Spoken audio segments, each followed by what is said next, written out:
వేదంలో వేదానికి ఉండేటటువంటి ఉపాంగాలలో ఛందస్సు కారణం ఎందుకు వచ్చిందంటే ఎక్కడెక్కడ ఛందస్సు ఉంటుందో అక్కడక్కడ మీరు ధారణ చెయ్యొచ్చు. ఛందోబద్ధం అనుకోండి రచన, మీరు 10 మాటలు చదివితే మీకు కంఠగతం అవుతుంది, మీకు నిలబడుతుంది. ఇప్పుడు విద్య పుస్తకంలో ఉండి మీరేమో ఎక్కడో ఉన్నారనుకోండి, ఏదో గుర్తొచ్చింది, అది ఏమిటి ఇంటికి వెళ్ళి పుస్తకంలో చూడాలి అన్నారనుకోండి, అది మీకు ఎంతవరకు ఉపయుక్తం అవుతుంది? అందుకే శంకరాచార్యుల వారు ప్రశ్నోత్తర రత్నమాలిక అన్నారు. అది మెడలో వేసుకోవాలి. మాలిక మెడలో వేసుకుంటే నీకు అందం ఇచ్చినట్టు పెద్ద పెద్ద మహానుభావులు చెప్పిన విషయములు నీకు కంఠగతమై ఉండాలి. కంఠగతమై ఉంటే నువ్వు ఎక్కడ కూర్చో, ప్రయాణం చేస్తుండు, ఏం చేస్తుండు, నువ్వు వాటిని స్మరిస్తుంటే తలుచుకుంటుంటే నీకు సంతోషం. అందుకే అన్నిటికీ పుస్తకాధారం తీసుకోకుండా ఎందుకు కంఠగతం చేస్తారంటే అది నీకు అభ్యున్నతికి, నీ తపస్సుకి కారణం అవుతుంది. అందుకని ఛందోబద్ధం చేస్తారు రచనల్ని. సంస్కృతం కానీ తెలుగు కానీ ఇవన్నీ ఛందస్సుతో కూడినటువంటి రచనలుగా రావడానికి కారణం అదే. ఏది అంత ప్రధానము కాదో కేవలము వర్ణనకి సంబంధించిందో అది వచనంగా చెప్తారు. ఒక అరణ్యం చెప్తున్నారనుకోండి, వచనంలో చెప్తారు. అక్కడ ఎన్ని చెట్లు ఉన్నాయి, ఎన్ని పిట్టలు ఉన్నాయి, ఇవన్నీ. పరమేశ్వర స్తోత్రం అనుకోండి, దాన్ని పద్య రూపంలో శ్లోక రూపంలో ఇస్తారు. ఇంకా లోపల పట్టలేదనుకోండి, అకస్మాత్తుగా పరమేశ్వరుడు కనపడ్డాడు అనుకోండి, వరద కింద పైకొచ్చిందనుకోండి, అప్పుడు పద్యాలుగా ఇవ్వరు, దండక స్వరూపాన్ని పొందుతుంది. అప్పుడు దండకం కింద ఇస్తారు. ఇవన్నీ ఎందుకు వచ్చాయంటే మీరు పాడుకోవాలని. మీరు కూడా పరవశంతో పాడుకుంటే పరమేశ్వరుడు మళ్ళీ అలాగే ప్రసన్నుడవుతాడు. అది సామగానం. ఆ సామగానం మళ్ళీ దానికి పనికొచ్చేవి శాస్త్రీయమైనటువంటి వాద్య పరికరములే. అందుకే దేవాలయంలో ప్రత్యేకించి ఏ పరికరాలు పడితే ఆ పరికరాలు వాడకూడదు. ఏ సంగీత వాద్యము బీభత్సాన్ని సృష్టించగలదో దానిని దేవాలయమునందు వాడరాదు. అది సనాతన ధర్మమునందు వైదికమైన సంగీత పరికరం కాదని గుర్తు. ఉరుము, మెరుపు, పిడుగు వినపడుతుందనుకోండి, అందులోంచి ఆ పరికరాన్ని వాడరు సంగీతంలో, దాన్ని వాడకూడదు. వీణ, తంత్రీవాద్యములంటే వీణ, వైలిన్ ఇటువంటివి. చర్మవాద్యములంటే మృదంగం లాంటివి, వాయు సంబంధములు, వేణువు మొదలైనవి, అవి వాడతారు తప్ప ఇంకోటి వాడరు. అందుకే పూజలో సామగాన ప్రియ కాబట్టే పూజంతా సంస్కృతంలో ఉన్నా మీరు దేశభాష యందు పాట పాడచ్చు. తెలుగులో పాట పాడచ్చు, రామదాసు గారి కీర్తన పాడచ్చు, త్యాగరాజస్వామి కీర్తన పాడచ్చు, సంస్కృతంలో ముత్తుస్వామి దీక్షిత కీర్తన పాడచ్చు. దేశభాషలో పూజ లేదు, దేశభాష యందు కీర్తన ఉంది. ఎందుకని? సామగాన ప్రియ, ఆవిడ సంతోషిస్తుంది పాటకి. అది లొల్లిపాట కాకూడదు. గురుముఖత రాగము, తాళము, స్వరము నేర్చుకున్న వాళ్ళు మాత్రమే పాడాలి రాజోపచారంలో. తప్ప నాకు పాటొచ్చండి అని చటుక్కుని లేచొచ్చి పాడకూడదు రాజోపచారంలో. సంగీతం సామవేదం కాబట్టి దాని యొక్క వేదం నేర్చుకుంటే గురుముఖత స్వరంతో ఎలా నేర్చుకుంటావో అలా గురువుగారి దగ్గర సంగీతం నేర్చుకున్న వాళ్ళే పాడతారు. పాడితే ఆవిడ బహుప్రసన్నురాలు అవుతుంది. అమ్మవారు పూజలో అలసట పొందుతుంది. ఎందుకు అలసట పొందుతుందో తెలుసా? అన్నిటికన్నా చాలా కష్టపెట్టాలి అనుకుంటే పుష్పాభిషేకం చెయ్యాలి. ఎందుకో తెలుసా? చాలా వేడి. మీకు తెలియదు, నేను నిజం చెప్తున్నాను. పువ్వులు ఎంత వేడి చేసేస్తాయో తెలుసా? గులాబీ పువ్వులు మీద కాసేపు ఉంటే వాతం చేస్తుంది, అంత వేడి. అంటే మీలో చాలామంది అన్ని పువ్వులతో ఎప్పుడు మీద పోయించుకోలేరు కాబట్టి తెలియదు. ఎప్పుడైనా చూస్తానంటే ఓ 10 రూపాయలు పెట్టి మల్లెపూలు కొనుక్కుని అలా చేసుకోమని నేను చెప్పను, ఈశ్వరుడికి ఇస్తే పుణ్యం. పోనీ మీరు చూడాలంటే ఎప్పుడైనా ఓ పని చేయండి, పూల రాశిలో చెయ్యి పెట్టి కాసేపు ఉంచండి, మీకు అర్థమవుతుంది. నేను నిజం చెప్తున్నాను మీకు. ఓ మల్లెపూల రాశిలో చెయ్యి పెట్టి కాసేపు ఉంచండి, మీకు మండిపోతున్నట్లుగా ఉంటుంది, వెంటనే వేడెక్కిపోతుంది చెయ్యి. మనం ఇవాళ తెల్లవారుజామున పూజ చేస్తే రేపు తెల్లవారుజామున తీస్తాం, ఎంత కష్టం ఈశ్వరుడికి. అలాగే ఆ ధూపం 2 అగరత్తులో 1 అగరత్తో వెలిగించాడు ఏ అర్చకుడును, కట్టా వెలిగించి పెడతాడు అక్కడ. ఎంత పొగ! కర్పూరం ఇంత వెలిగించి చెప్పి చూపించచ్చు, ఇంత పళ్ళె ఉంటే దాని నిండా కర్పూరమే, ఎంత పొగదులుతుంది అది. కర్పూరం పొగకున్న లక్షణం ఏంటో తెలుసా? మీరు పరికించండి, ఇంతంత ధూళికణాలు రేగుతాయి అందులోంచి. అవి ఎగిరొచ్చి మీదంతా డిపాజిట్ అయిపోతాయి, బట్టల మీద వస్తాయి, ఊపిరిలోకి వెళ్ళిపోతాయి అవి. అన్ని మాటలు నువ్వు అంతంత నీరాజనం ఇస్తే ఈశ్వరుడికి ఎంత శ్రమ. ఈశ్వరుడికి పూజలో మనం కల్పించిన శ్రమని పోగొట్టడానికి 2 వాడతారు. ఒకటి రాజోపచారంలో సంగీతం, ఆవిడ బహుప్రసన్నురాలు అవుతుంది, ఆవిడ పడ్డ కష్టం మర్చిపోతుంది. రెండవది చామరం, చామరీ మృగం వెంట్రుకలతో చేసిన చామరంతో విసిరితే ఆవిడ ఎంతో సంతోషపడిపోతుంది. అందుకే చామరం తప్పకుండా వేస్తారు. కాబట్టి మనం అర్థం చేసుకోవలసిన విషయం ఏంటంటే, ఆ తల్లి సామవతి సత్యగిరాం, సత్యవాక్కులయందు వేదములయందు ఆ తల్లి సామవేద స్వరూపమై ఉన్నది. అంత గొప్ప స్వరూపం, ఆ స్వరూపం సామవేదం అంత గొప్పది. కాబట్టి సామవతి సత్యగిరాం సోమవతి శిరసి భాతి. సోమవతి అంటే చంద్రరేఖని, శిరసి భా అంటే కాంతితో ఉండడం, తల మీద చంద్రరేఖను ధరించి ఉన్నది. నేను సరే ఈ విషయం ఇంచుమించు ప్రతిరోజు అంటున్నానేమో అనుకుంటున్నాను. తల మీద చంద్రరేఖ గురించి నేను స్పృశించని రోజు లేదు. అసలు యథార్థంగా ఇంకొక అర్థం ఏమిటో తెలుసా దానికి? పరమశివుని యొక్క శరీరమే అమ్మవారు. అమ్మవారికి గణపతి అంటే ఒక ప్రత్యేకమైన ప్రేమ. అందుకే ఇలా ఉంది. బహుశా అమ్మవారు హైమవతీ స్వరూపంగా ఉంటే బంగారు తీగ, బంగారం పసుపు ఎరుపు వన్నెతో ఉంటుంది. ఆవిడ గణపతికి సంబంధించినటువంటి పంచాయతనంలో గణపతికి సంబంధించినటువంటి సాలగ్రామంగా నిర్ణయం దేన్ని చేసిందో తెలుసా? శోణభద్రా నదిలో దొరికేటటువంటి శిలలు. శోణానది సోనార్ అంటుంటారు ఉత్తర భారతంలో. ఆ శోణానదిలో దిగినప్పుడు దొరికితే సాలగ్రామాలు, అవి గణపతి సాలగ్రామాలు. పరమాచార్య అందులో స్నానానికి వెళ్ళారు. ఒకసారి వెళ్ళి స్నానం చేసి మునక వేసి చేతులతో ఇలా పైకెత్తితే ఎవరికి దొరకనో ఆయన ఇలా పైకెత్తితే అన్ని గణపతి సాలగ్రామాలు వచ్చాయి, ఎర్రగా ఉంటాయి అవి. కాబట్టి అమ్మకి గణపతి అంటే అంత ప్రత్యేకమైన ప్రీతి. శంకరాచార్యుల వారు కూడా ఈ విషయాన్ని బాగా పట్టుకుని ఆయన ఓ పని చేశారు. అఖిలాండేశ్వరి అమ్మవారి యొక్క శక్తి చాలా ఎక్కువగా ఉంది, ఏం చేయాలంటే ఎదురుగుండా గణపతిని పెట్టారు. పెడితే అమ్మవారి ఇలా చూడగానే గణపతి కనపడతాడు. కనపడితే ఆవిడ బహుప్రసన్నురాలు అయిపోతుంది. ఆవిడకి అంత ఇష్టం ఆ కొడుకు అంటే. అంటే రెండోవాడంటే ఉండదా అండి అనకండి. ఎందుకంటే లోకంలో సాధారణ మర్యాద ఒకటి ఉంది. తండ్రికి పెద్ద కొడుకు అంటే ఇష్టం, తల్లికి చిన్న కొడుకు అంటే ఇష్టం. ఎందుకంటే కడుపార నెవ్వాని కన్న తల్లి అన్నారు. ఆవిడ కడుపార కంటుంది ఆఖరివాడిని. నేను ఆఖరివాడంటే తల్లికి ముద్దు. రామాయణంలో కూడా దీని గురించి స్పర్శ ఉంది. పెద్ద తండ్రికి ముద్దు, మధ్యలో వాళ్ళంటే ఇద్దరికీ ముద్దు. కాబట్టి వ్యంగ్యం. కాబట్టి వాత్సల్యవంకూరయన్, నా కొడుకు అని ఎంత సంతోషమోట ఆ గణపతిని చూసుకుంటే. సుబ్రహ్మణ్యుడిని చూసినా అంతే సంతోషం. ఎందుకని? సుబ్రహ్మణ్యుడికి కోరి తెల్లయింది ఆవిడ. గణపతికి తెల్లయినంత తేలిగ్గా యథార్థానికి ఆవిడ సుబ్రహ్మణ్యుడికి తల్లి కాలేకపోయింది. ఎందుకని? సనకసనందనాది మహర్షుల్లో సాక్షాత్తుగా మహాజ్ఞాని ఆయన సనత్కుమారుడు పరమశివునికి కొడుకుగా వస్తానన్నాడు. అది కూడా ఎందుకు? ఆయన బొంత కుట్టుకుంటున్నాడు. పరమశివుడు వెళ్ళి నేను వస్తే లేవాలని తెలీదా అన్నాడు. నేను నువ్వు అని రెండున్నాయా అన్నాడు ఆయన. ఆయన అంత అద్వైత భావనలో ఉంటాడు. రమణ మహర్షి ఆశ్రమంలో కూర్చున్నారు. పరమాచార్య స్వామి వారు గిరి ప్రదక్షిణం చేస్తున్నారు.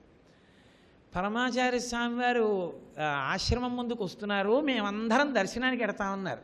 తప్పకుండా వెళ్ళండి, మహాత్ముడు, ఆయన దర్శనం చేయాలన్నారు.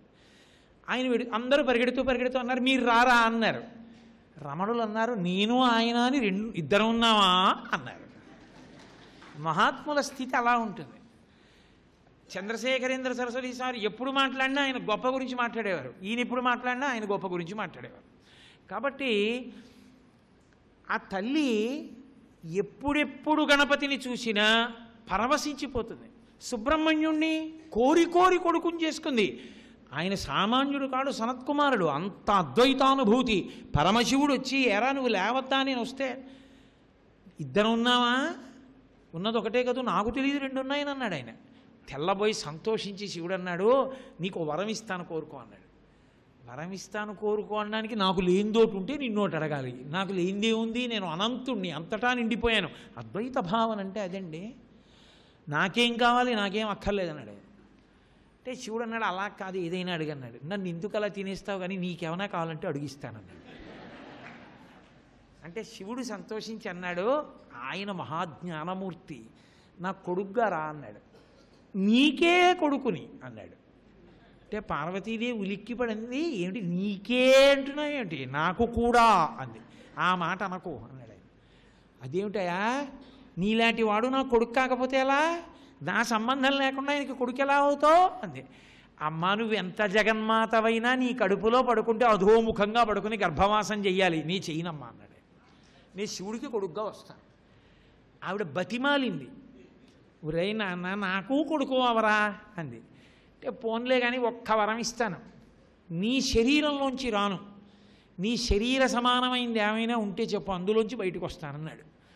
ఒకానొకప్పుడు ఒక ప్రత్యేక కారణానికి నా శరీరాన్ని ఒక తటాకంగా మార్చా హిమవత్ పర్వతం మీద, నా చిలికెత్తెలు రక్షిస్తూ ఉంటారు, అందులోంచి బయటకు వస్తావా అంది. అందులోంచి బయటకు వస్తాను.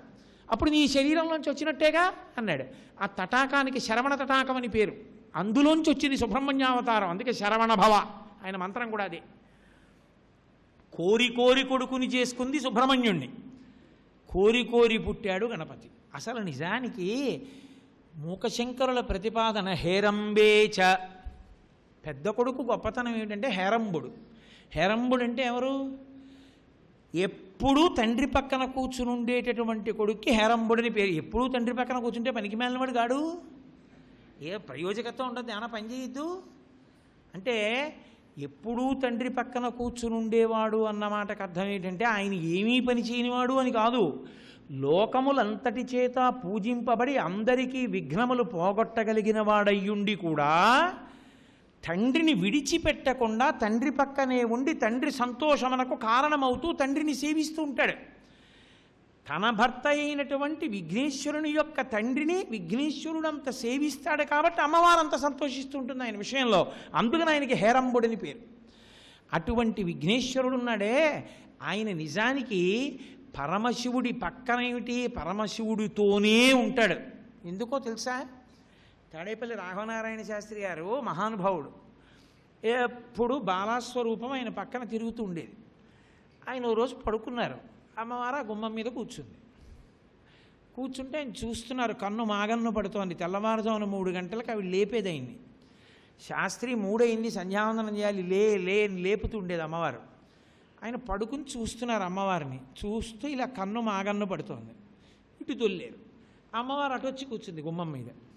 అటు చూస్తున్నారు. చూస్తూ ఇటు తిరిగారు. మళ్ళీ అమ్మవారు వచ్చి ఇటు కూర్చుంది. ఆయన నిద్రకు ఉపక్రమిస్తున్నవారు ఇలా నవ్వారు. నవ్వి మళ్ళీ కళ్ళు మూసుకున్నారు.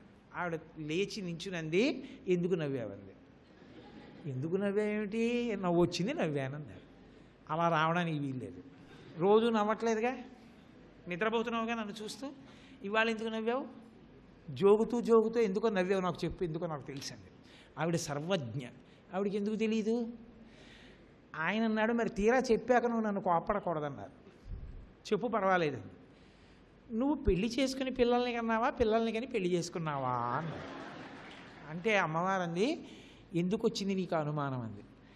మరి మీ ఇద్దరూ గణపతి పూజ చేశారు కదా పార్వతీ కళ్యాణంలో, అప్పటికే నీకు కొడుకున్నాడు కదా, కాబట్టి మరి నువ్వు పిల్లల్ని కానీ పెళ్లి చేసుకున్నావు కదా, అందుకని పిల్లల్ని కానీ పెళ్లి చేసుకున్నావా, పెళ్లి చేసుకునే పిల్లల్ని కన్నావా అని అడిగాను అన్నాడు. నువ్వు అడిగిన ప్రశ్న ఏం సామాన్యమైంది కాదు శాస్త్రి, లోకమంతా తప్పుపడుతుంది జవాబు చెప్పండి. సరే ఆయన అన్నారు, వ్యాసుడిని పిలిచి చెప్తానన్నారు. వ్యాసుడు ఎందుకు, నేనే వ్యాసుడు చెప్పండి ఆవిడ. చెప్తానులే, చెప్తే ఎలా తెలుస్తుంది, పుస్తకం రాస్తానన్నారు. మర్నాడు లేచి కూర్చుని పుస్తకం రాయించారు. అందులో ఆయన చెప్పారు అసలు రహస్యం. గణపతి అమ్మవారి పెళ్ళయ్యాక పుట్టినవాడా, పెళ్ళవక ముందున్నాడా అంటే మూలాధార క్షేత్రాస్థితం అంటారు కదా దీక్షితుల వారు. మూలాధార చక్రమునందు ఉంటాడు. ఎవరి మూలాధార చక్రంలో?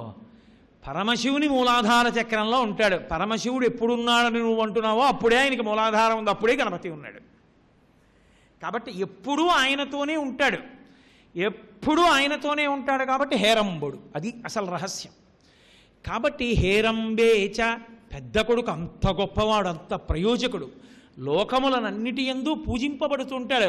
వాళ్ళ నాన్నగారే పూజ చేయాలి, ఆయనే త్రిపురాసుర సంహారానికి వెడుతూ వెడుతూ పూజ చేసి మరీ వెళ్ళాడు.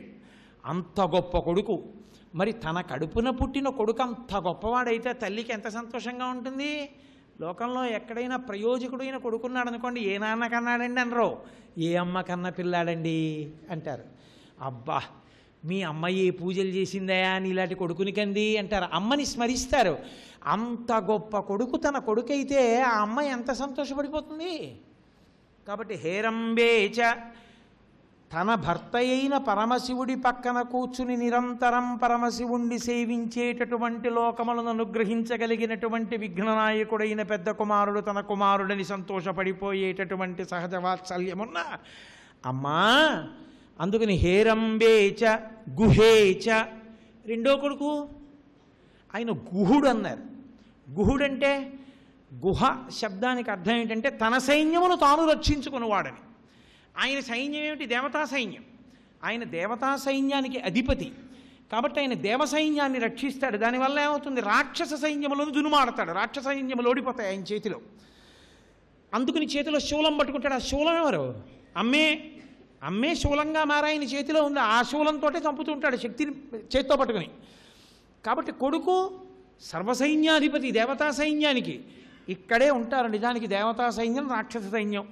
మంచి గుణాలన్నీ దేవతా సైన్యం, చెడ్డ గుణాలన్నీ రాక్షస సైన్యం. ఓ చెడ్డ గుణం బైకి లేచి ఇలా చేద్దాంలే అని ఏదో తప్పు సలహా చెప్పగానే సుబ్రహ్మణ్యానుగ్రహం ఉందనుకోండి తొక్కేస్తాడు, తప్పు అలా చేయకూడదంటాడు. వ్యక్తి ఉద్ధరణ నుండి బ్రహ్మాండ సముద్ధరణ వరకు సుబ్రహ్మణ్యుడు చేస్తాడు. అందుకే కుజగ్రహం ఆయన పేరు చెప్తే ప్రీతి చెందుతుంది. కనుక అంత గొప్పవాడైనటువంటి గుహునికి నువ్వు తల్లివి. వీళ్ళిద్దరినీ చూస్తే వాత్సల్యమంకూరయన్, నా పిల్లలని నీకు ఎంత సంతోషమోనమ్మా. ఆ సంతోషంతో పాటుగా నా పిల్లలన్న భావన ఏ తల్లికైనా ఉంటుంది. అందున ఆ పిల్లవాడు పనికి మాలినవాడు అనుకోండి ఇంకా ఎక్కువ ఉంటుంది అమ్మకి. అది విచిత్రం. లోకమంతా అయ్యో పాపం ఏంటంటే అలా ఉన్నాడు అంటే అమ్మ ఏంటో వీడు ఎలా వృద్ధిలోకి వస్తాడో, వీడి బతుకేమిటో అని ఏడుస్తుంది. అమ్మకి ఏ పిల్లవాడి యందు బలహీనతలు ఎక్కువ ఉన్నాయో వాడి యందు ప్రేమ ఎక్కువ. బలహీనతలున్నాయని ప్రేమ కాదు, పరమ బలవంతులై ఉండి కూడా లోకమునకు పనికొచ్చే వాళ్ళయ్యుండి అంత ఆదిపరాశక్తి తల్లి అయినా ఆదిపరాశక్తి యొక్క అవసరం అంటే అమ్మా నువ్వు మమ్మల్ని రక్షించాలమ్మా, మేము పనికి వాళ్ళని వాళ్ళమమ్మా అనేవాళ్ళు కాకుండా అంత ప్రయోజకులైన కొడుకులు తన కొడుకులని ఆవిడికి సంతోషం. కాబట్టి ఇప్పుడు ఆ కొడుకుల కోసం ఆవిడ చేయవలసిందేం లేదు, అంత గొప్ప కొడుకులు. హేరంబేచ గుహేచ హర్షభరితం వాత్సల్యం, సంతోషంతో కూడిన వాత్సల్యం. ప్రేమాంకురం వ్యంజయన్ మారద్రోహిణి పూరుషే సహభువం. మారద్రోహిణి అంటే మారునికి ద్రోహం చేసినటువంటి పురుషుడెవడున్నాడో వాడు నీకు భర్త. ఆయన పట్ల నీది సహజమైన ప్రేమ. లోకంలో సహజమైన ప్రేమ అని ఒకటి ఉంటుంది, అనుబంధము చేత విస్తరించే ప్రేమ ఒకటి ఉంటుంది. నేను మీకు ఉదాహరణ చెప్పాలంటే అమ్మకి కొడుక్కి ఉండే ప్రేమ సహజమైన ప్రేమ తప్ప అసలు వాడెవరో తెలియనప్పుడు కడుపులో చిన్న బీజం కింద ఉన్నప్పుడు అమ్మ ప్రేమించింది, బయటికి వచ్చాక ప్రేమించింది, ధూర్తుడైనా ప్రేమించింది, సత్పురుషుడైనా ప్రేమించింది. నా భార్య ఎవరో నాకు తెలియదు, నాకు 26 ఏళ్ళు వచ్చే వరకు. 26వ ఏట తను ప్రవేశించింది నా జీవితంలో. ప్రవేశించగానే నాకు ఆమె మీద అంత ప్రేమ ఎందుకు ఉంటుంది? ఉండదు. కానీ ఇప్పుడు ఎంతో ప్రేమ ఉంటుంది. ఎందుకుంటుంది? నన్ను అనువర్తించింది. కష్టసుఖాలలో నాకు తోడుగా నీడగా నిలబడింది. నా ఈశ్వరారాధనలో నాకు కుడి చెయ్యింది. నేను చేసే కార్యక్రమాల్లో నాకు బాసట అయింది. ఇప్పుడు ఆమెతో నా ప్రేమ వర్ధిల్లింది, కాలగమనమునందు వర్ధిల్లింది. అందుకే రామాయణంలో సీతారాముల గురించి చెప్తూ ఓ మాట అంటారు, ప్రియాతు సీతారామస్య. ఎందుకు సీతమ్మ తల్లి రాముడికి ప్రియమైనదైంది మొట్టమొదట అంటే దశరథ మహారాజు గారు కోడలని నిర్ణయం చేశాడు కాబట్టి. తర్వాత అది పెరిగింది. ఎందుకని? గుణాద్రూప గుణాఛాపి ప్రీతి భూయోభ్యవర్ధత. ఆమె గుణముల వలన వాళ్ళిద్దరి ప్రేమ పెరిగింది. ఒకప్పుడు మధ్యలో కలిసిన వాళ్ళ మధ్య ప్రేమ పెరుగుతూ ఉంటుంది, ఎంతో బాగా పెరుగుతుంది. అమ్మవారికి పరమశివుని పట్ల ఉన్న ప్రేమ కొత్తగా పెళ్ళయిన తర్వాత పెరిగే ప్రేమ కాదు. వాళ్ళిద్దరూ పూర్వజా, సృష్టికి ముందు నుండి ఉన్నారు. వాళ్ళు ఒకప్పుడు ఉన్నారు, ఒకప్పుడు లేరనడానికి లేరు. వాళ్ళు నిత్యాయ త్రిగుణాత్మనే పురజితే కాత్యాయ నీశ్రేయసే సత్యాయాద్య కుటుంబినే. మొట్టమొదటి కుటుంబం వాళ్ళిద్దరే. వాళ్ళు ఏదో ఇతరుల్ని సంతోషపెట్టడానికి ఆయన అప్పుడప్పుడు కొడుగ్గా వెడుతుంటాడు, ఈవిడ అప్పుడప్పుడు కూతురుగా వెడుతూ ఉంటుంది తప్ప వాళ్ళిద్దరికీ ఒకరి మీద ఉండేటటువంటి ప్రేమ సహజాతి సహజము. పెళ్ళయిన తర్వాత వచ్చిన ప్రేమ కాదది. కాబట్టి అమ్మా, మీ ఇద్దరి మధ్య ఉండేటటువంటి ప్రేమ అంత గొప్పది. పరమేశ్వరుని యందు నీకంత గొప్ప ప్రేమ. సాధారణంగా లోకంలో పురుషుడన్నటువంటి వాడు భార్యని కామమునందు కూడా ధర్మంతో ముడేస్తాడు. నువ్వెవరిని భర్తగా స్వీకరించావు? మారద్రోహిణి. మారుడంటే ఎవరి గురించి స్మరణ లోపల ఉండడం వల్ల విరహము కలుగుతుందో, విరహము జ్వరముగా మారుతుందో, జ్వరము వలన తాను నిలబడలేని స్థితి కలుగుతుందో ఆ స్థితిని కల్పించగలిగిన వాడు మారుడు. విరహం అనేటటువంటిది స్త్రీ పురుషుల మధ్యనే ఉంటుంది. అసలు విరహమును కల్పించగలిగినటువంటి మారుణ్ణి చంపేశాడు ఆయన పరమశివుడు. అంటే ఆయనకి అసలు స్త్రీకాంక్ష ఉంటుందా లోకంలో? ఉండదు. అలాంటి వాణ్ణి భర్తగా ఎవరైనా కూర్చోబెట్టుకుని ప్రేమించేటట్టు చెయ్యగలరా? చెయ్యలేరు. కానీ నీకు ఆయన యందు ప్రేమ సహజము. సహజముగా ప్రేమించి ఆయన చేత తాళి కట్టించుకుని పక్కన కూర్చోబెట్టుకుని నిన్ను విడిచిపెట్టి ఉండలేక ఆయన శరీరంలో సగభాగం నీకు ఇచ్చేట్టు చేసేసావు. ఎంత గొప్పదానివమ్మా నువ్వు! ఎవరికైనా సాధ్యం అవుతుందమ్మా ఇది? ఇవన్నీ కష్టపడి ఒళ్ళు చెమట్లు పట్టి ఇలా తుడుచుకుంటూ చేయలేదు, చిన్న చిరునవ్వుతో చేసేసావు. అమ్మా నేను ఏం చెప్పనమ్మా చిరునవ్వు వైభవం. కాబట్టి హేరంబే చ గుహే చ హర్షభరితం వాత్సల్యమంకూరయన్ మారద్రోహిణి పూరుషే సహభువం ప్రేమాంకురం వ్యంజయన్. పరమశివుని పట్ల అంత ప్రేమ ఉంది, బాగుంది. పరమశివుడికి నువ్వేం చెయ్యక్కర్లా. ఎందుకనంటే నువ్వు అంత శక్తివంతురాలవైనా నీ అవసరం ఆయనకే ఉంది. ఆయన పూర్ణుడు. వినాయకుడు మహానుభావుడు, సుబ్రహ్మణ్యుడు మహానుభావుడు. మరి నీ శక్తి అంతా ఏం చేస్తావు? ఉరే నాకున్న శక్తి వాడడానికి నాళ్ళకి నువ్వు అడుగు దొరికావురా, నిన్ను అనుగ్రహిస్తానంటావు. లేకపోతే అనుగ్రహించడానికి మీ ఆయనకి కావాలా, మీ పిల్లలకు కావాలా? ఎవరికి అక్కర్లా నీ శక్తి. వాళ్ళంతటా వాళ్ళే శక్తివంతులు. ఇన్నాళ్ళకి నేను ఉండి దొరికానమ్మా చేతకానివాణ్ణి. కాబట్టి అమ్మా అని ఇలా వంగగానే పూర్ణ కరుణా వైదగ్ధ్యముత్తాలయ. అందుకు నువ్వు వంగితే నీ ముందు వంగాలి, నమస్కారం చేస్తే నీకు చెయ్యాలి, అడిగితే నిన్ను అడగాలి. సర్వం శ్రీ ఉమామహేశ్వర పరబ్రహ్మార్పణమస్తు. స్వస్తి.